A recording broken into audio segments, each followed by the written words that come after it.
I married my husband when his daughter, Trudy, was 22, she is now 36. He was 47 and I was 32. I have 2 kids, 20 and 18 now. Both are away at college. Trudy never liked me and that was fine. She has a mother and she was a full adult living on her own when we met. Her parents had been divorced for 6 years when I met her father. We live in a city with lots of tourism, so it was an easy decision to keep my apartment and do short-term rentals when my kids and I moved in with my husband. We also use it for out-of-town guests. Trudy and her husband ran into some financial problems last year. Trudy and her family of 4 moved in with us. We agreed that after the holidays I would stop taking reservations for my apartment and they could move in there. They would sign a lease and we would rent it to them without collecting rent so they could build up rental history and money. Trudy moved in last October. It was hell. She doesn't help around the house and neither do her kids. Her husband is working his butt off to get money together for them, so he comes home exhausted. And he has more help than her or their kids. The 3 of them leave dirty dishes everywhere. Dirty laundry everywhere. The house is just a mess. I have spoken to all of them, including my husband, about this. My son-in-law is the only one who makes an effort. Trudy literally said that I live in her father's house, so I don't get to tell her what to do. My husband did not back me up. So I moved out. My apartment is now empty since the holidays are over. I said I didn't want them treating my property like they were treating my husband's home. They are all mad at me for leaving and changing the plan. She actually threatened to sue me since they have a signed lease. I told her to go ahead since I could prove that I never got the agreed upon deposit or first and last month's rent, which we were going to cover to help them start over. I've been here for a week now and it is great. No noise, no mess, a much better commute for me to my work. My husband has been spending a few nights a week here with me. He wants me to come home and give them the apartment like we agreed. I said I would do that if we went back to his house that minute and it was in good shape. Narrator's voice overgoes here. It was not. It was disgusting. Like it smelled bad. It was like if 5 teenage boys were living there with no supervision. She saw me looking around in disgust and said that it wasn't her fault and that the mess was because they didn't have their own living space. Yeah, sure. I turned around and went back to my place. I offered to let my husband move in with me if he wants them to have their own space.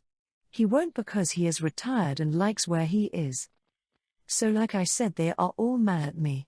My husband, Trudy, her kids. Trudy's husband is the only one who understands my position. I will no longer agree to let them in my apartment and I will also only move back once they leave. Comment 1. By you continuing to give your husband a break from the dumpster that he's currently living with, he's not going to get angry enough to create change. He gets to keep his daughter happy, and he still has you when he wants you. Why would he change at that point? There's no incentive to change at all. NTA, but you aren't being firm enough in your response. Your husband clearly doesn't understand that he's allowing not only you home to be disrespected, but he's allowing you to be disrespected. That's not okay. Why would you want to go back to that environment at all? I won't say divorce, but therapy could be a very good option. Comment 2. NTA. You had a well-intentioned plan to help Trudy and her family, but her lack of cooperation and respect for your property is what's to blame for what happened. It's disappointing that your husband isn't supporting you. Don't let their anger sway you. You had a plan to assist them, but their actions have consequences. You're within your rights to set conditions for your return, especially considering the disrespect towards your property.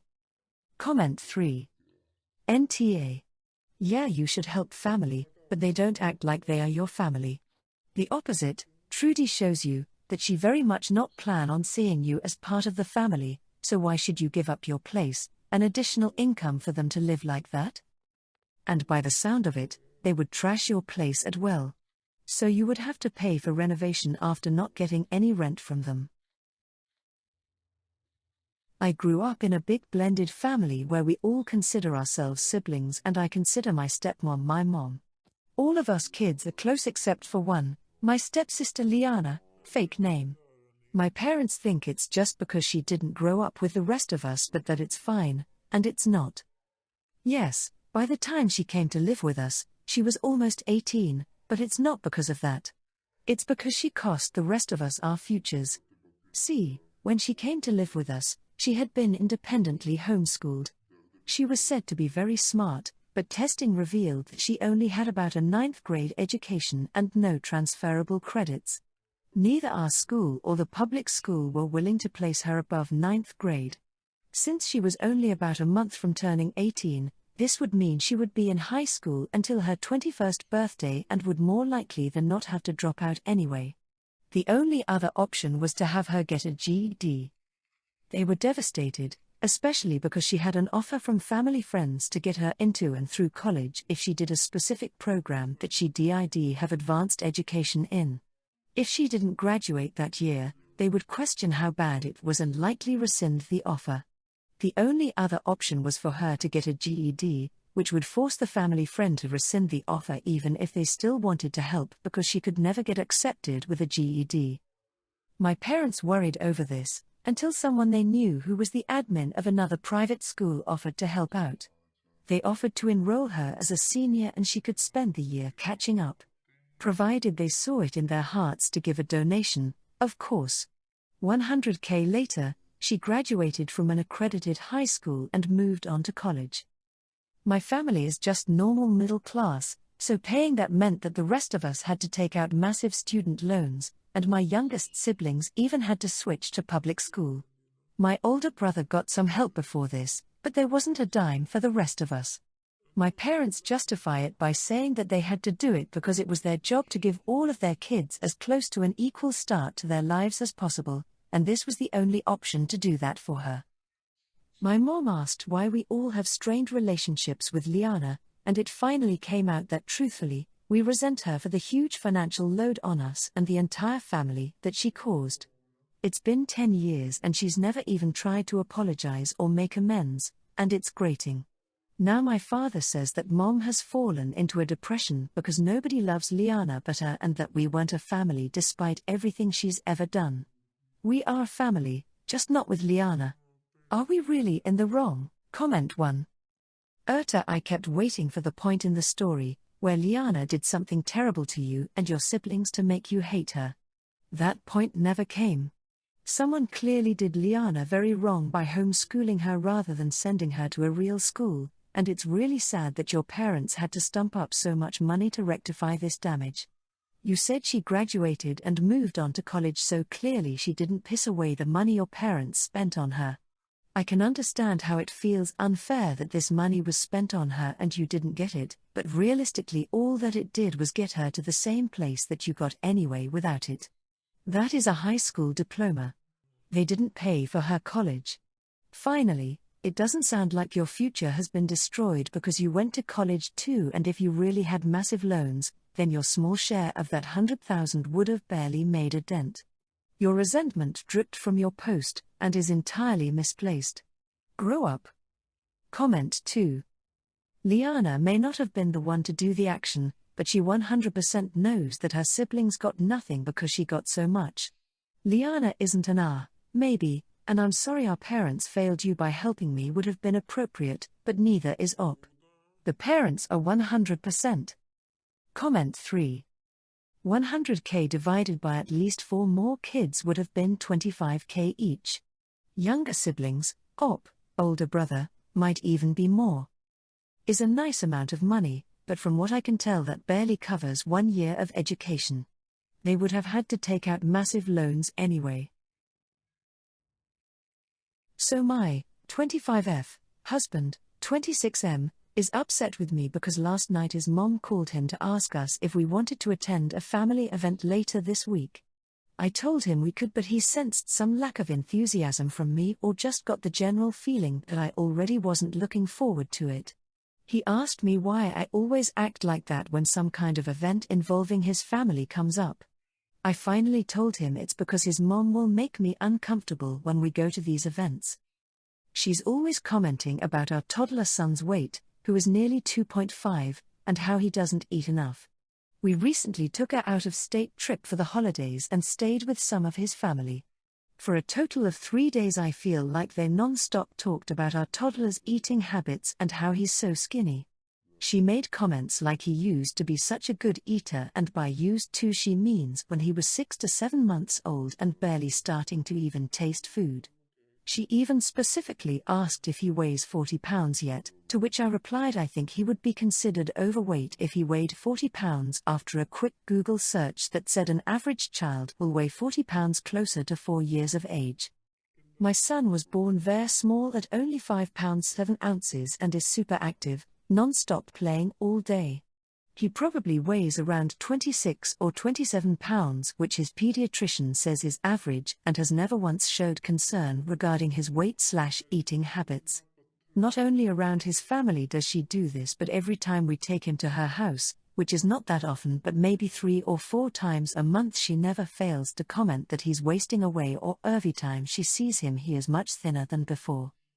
I also told him his mom does it to pick on me, since every time she is sick with the cold or flu she makes huge pots of soups and invites us over to eat since she's made so much.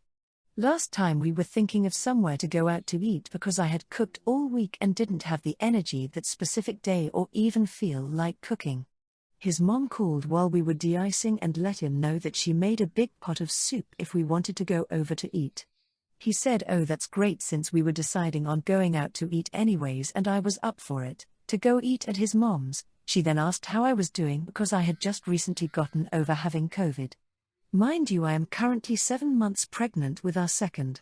My husband told her I was doing much better and she said, "Oh good," because she was very sick with something, which is why she made soup. Needless to say, after the call I told my husband we wouldn't be going over because I could not get sick again and I didn't want our son getting sick either. This part of the rant is more to show that she really can't be that concerned over our toddler's health since she's always doing stuff like the above. Anyways, my husband thinks I hate his mother and I don't know how to tell her if she could lay off the comments about toddler's weight not sounding like an a-hole. Comment 1. Every time she does this, you say he was recently checked by his doctor and he's at a perfectly healthy weight for his age and height. Repeat every single time she says it. As she keeps persisting, ask her if she would prefer that he be obese as a 2-year-old, start down a path towards diabetes as a teenager, that a typical 4 years old weighs 40 pounds, ask her if she'd like to come argue with the drive, etc. Make her explain herself. Do not let up once. Don't argue, just counter with facts. Remain calm, and when you've had enough, take your kid and go outside to play away from her. I did this with my annoying mother-in-law who constantly harped on my kid's weight. She was too skinny, too tall, my son's head was too big, he was too fat, on and on. I countered her every ducking time with facts and asked her what was she really saying? Was she saying that her son was neglecting his kids? That I was? I preferred she sit there silently pee at me, rather than listen to her badgering. My DH's jellyfish spine eventually got stronger and we stopped having to visit her. Host of other reasons, she did a real head number on my niece who also chooses not to visit her because grandma won't stop talking about her weight. NTA. Comment 2. It's crazy that she invited you over to eat her cooking while she's sick. Of course the answer is going to no in those circumstances. I would tell your husband that you don't hate his mother, you just don't want to get sick and you don't understand why she would invite you over while she's sick. In terms of the weight comments, I would ask your husband to ask her to stop making those comments because she's criticizing your child's body and that needs to stop before your child is old enough to understand. It's not good for kids to hear their bodies criticized. NTA. Comment 3. You have a husband problem, not a mother-in-law problem. He needs to shut her down and it appears he doesn't think she is doing anything wrong. Send the kid with him to her house and stay home a few times. See if her comments happen, I bet they stop if you aren't there. Interesting how it is your fault if the kid has any issues, her son is the parent as well. My wife and I have 3 kids, boy 1, 34, boy 2, 30, and girl, 26. As we have good careers, we were able to pay for all of their college tuitions, which varies on year, degree and university. The three were all about the same, no big changes. Our two boys decided to get a degree and get to work, however our daughter decided she'll do a postgraduate. My wife and I have decided to pay for that as well. We have always valued education a lot, so we think that if we can help, there's no reason to not do so. Our two sons are upset over these news. They think that we're spoiling our girl. Both of them said that they all should get the same treatment. I told them that this is because their sister is choosing to pursue higher education than they did, so she should get more money. Our oldest said that's unfair, and instead of giving the money to our daughter, we could start a college fund for our grandkids. I told him that absolutely not, because their kids are their responsibility just as my kids are mine, so I'd rather pay for my daughter than my grandkids. I'm not saying that because I don't love my grandkids. I love them with all my heart, but I don't think that my kids should count on me to pay for their kids' stuff. My sons are upset. They're upset with me and my wife because we're paying our daughter's college, and they're upset at me for my comment about their kids. They said that we're once again spoiling our golden children and that I'm picking favorites, them v. Their sister / my daughter v. My grandkids. Comment 1, NTA, it's your money and you were very clear in your reasoning. I would note though that this is the kind of thing that can start a major fracture in a family. Your older kids are acting very entitled, yes. I do wonder if some of that is out of fear. Their generation is facing a lot more obstacles to building wealth than your generation did, and your sons may be afraid that they won't be able to readily hand out money for school the way you can. Equal division of money among siblings, however fair and logical it seems, can create a simmering kind of resentment that, I know from experience, can break things irrevocably. You shouldn't be held hostage by that, but I think it is worth considering. Is there a middle ground? Small amounts in 529 accounts or similar to kickstart savings for the grandkids? Call it an early Christmas present. Your NTA and your children's children are their responsibility, but it might be a way to ensure that your sons don't end up hating their sister, which would be mean and unfair, but could happen. Comment 2. Just let them know they are welcome to get their postgrad anytime and you would be happy to pay. This isn't about who gets how much money, but that you're committed to paying for the education of your kids if they would like it. This is like going to a Mexican restaurant offering free dessert and asking for the cash value so you can go somewhere else to buy sushi. The offer was for free dessert, not money to get something else. NTA